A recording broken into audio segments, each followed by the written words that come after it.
1 2 1 2, check check 1 2 1 2.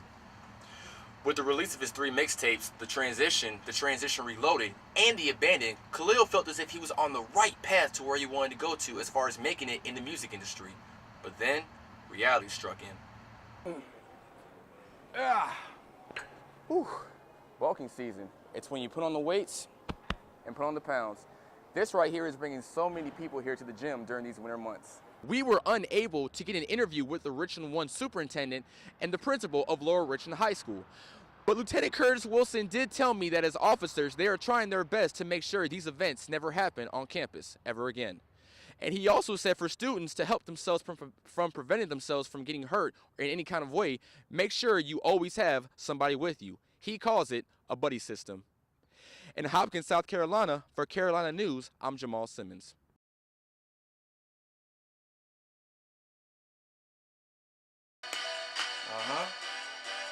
Meet Khalil Gardner, also known as Kid P in the music industry. He's been making music for over 5 years while attending USC, but that almost came to an end because he was battling depression. I hit a rough patch because I had got so stuck on just focusing on school where my mind was clogged. I didn't have my creative outlet to where even when I would try and pick up the pen and try and write something out, it wouldn't come out right.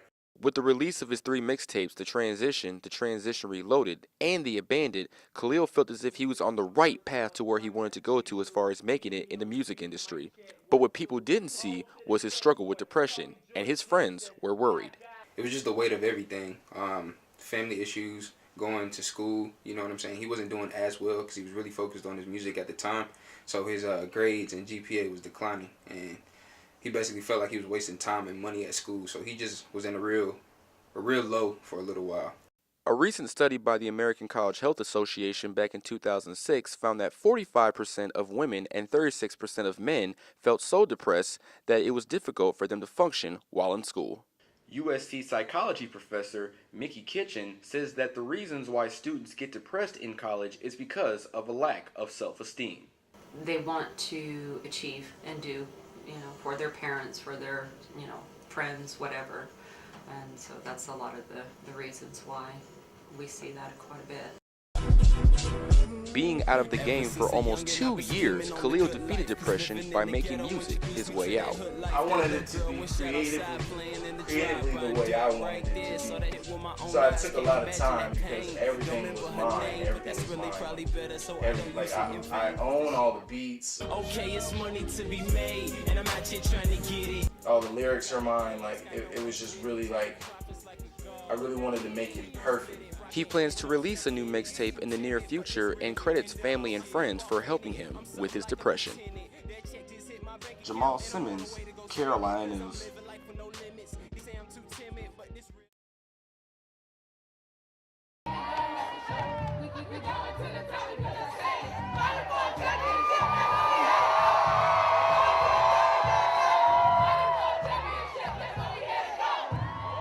The Lady Gamecocks returned to Columbia with fans welcoming them back. Fans showed up with posters, brought their flags, and of course, they brought their rally towels. The coaches and players spoke to the fans about how much they've meant to them throughout this entire season. We want to thank you so much for all the support that you've given us throughout this entire year. Just thank you. Thank you for the whole season, creating a home court advantage for us. Thank you for allowing us to lead the nation in attendance this year. And, thank you for making the Colonial Life Arena the hardest gym to play in the nation. So we appreciate you more than you'll know, and as much as you admire us, we admire you as well. So thank you very much, and we hope to see you on the field. Tina Roy was so excited to be back home, she even spit a few bars on stage.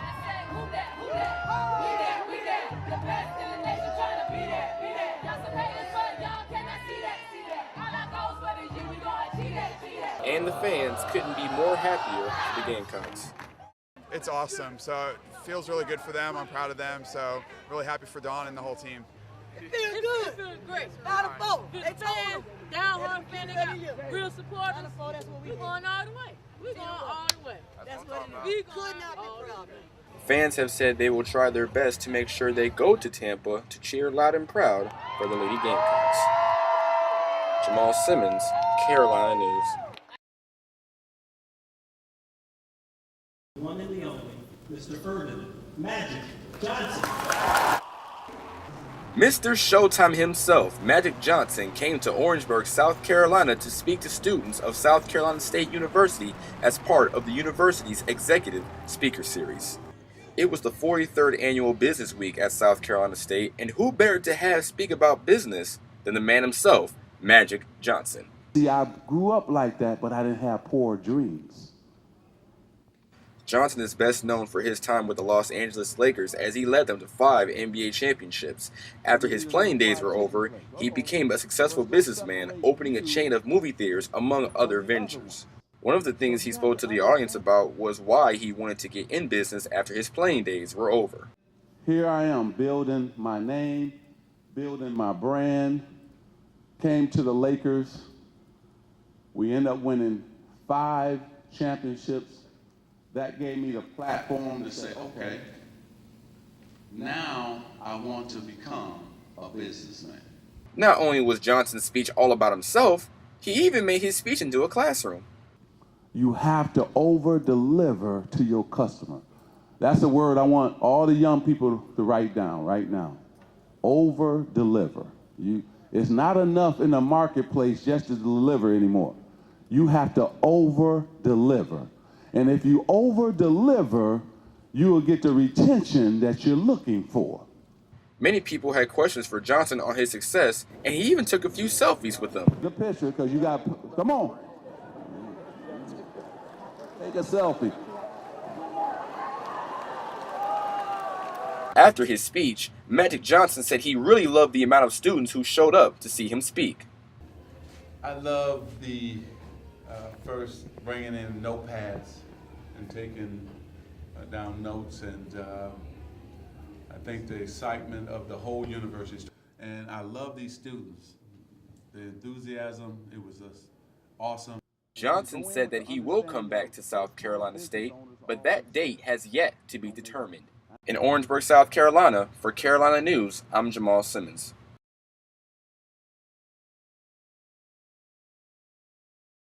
It's winter season here in South Carolina, and that means long-sleeve shirts, pants, and jackets, and also bulking season.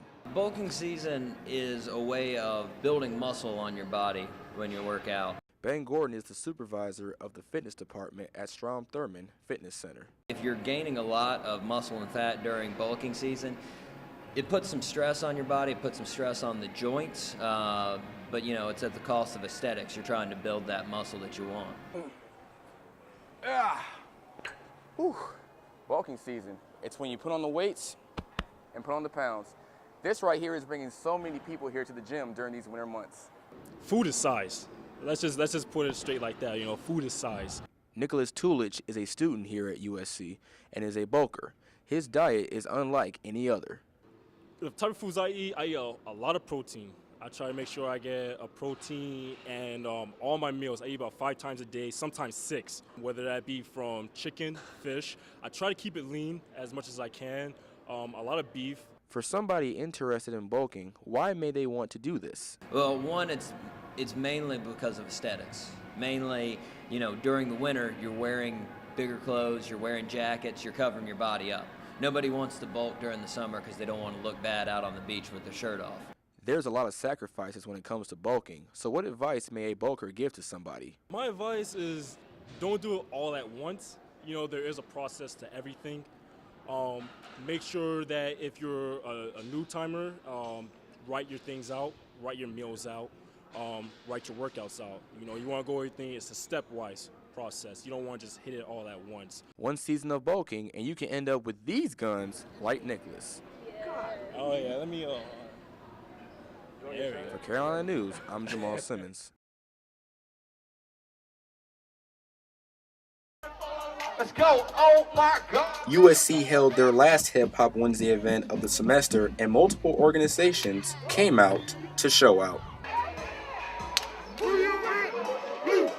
Hip Hop Wednesday is coordinated by USC's Office of Multicultural Affairs and say that the event helps bring people from different cultures together and to also make connections with different organizations. Everyone had a blast taking time out of class to have some fun despite the racial slurs that occurred this past semester. Shay Malone is the director of the Multicultural Affairs and says that she can feel that students are getting tired of the racial comments. This is our opportunity to educate students on what actually happens during Hip Hop Wednesday and what happens on our campus.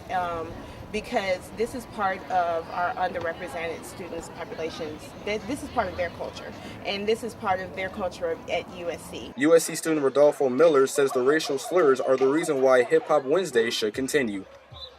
If we enhance the events like today, we have a lot more going on.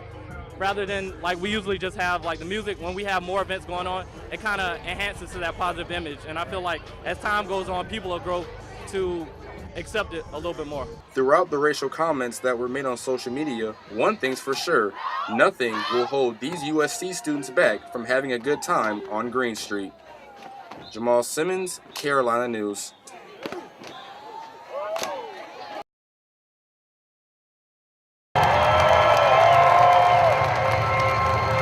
Fans in the stands, past and present football players signing autographs, and Darius Rucker catching a touchdown pass all sums up to one thing. The USC spring football game. Who's going to win? Gamecock! Well, they're both going to win. The spring game is a chance for coaches, players, and fans to get a preview of what they could be witnessing for next season.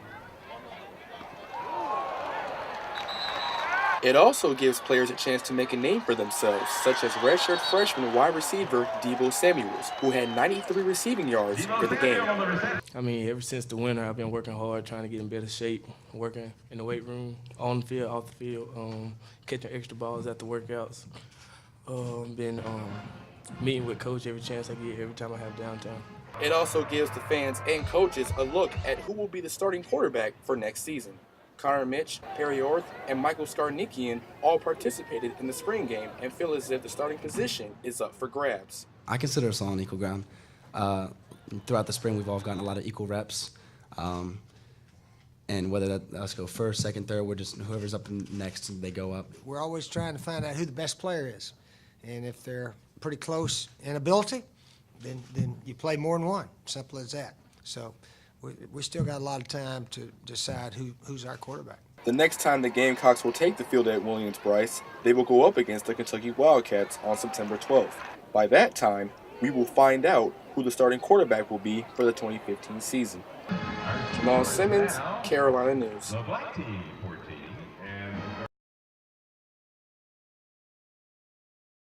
A day after the murder suicide of Dr. Rajat Fayyad, students held a ceremony to honor him.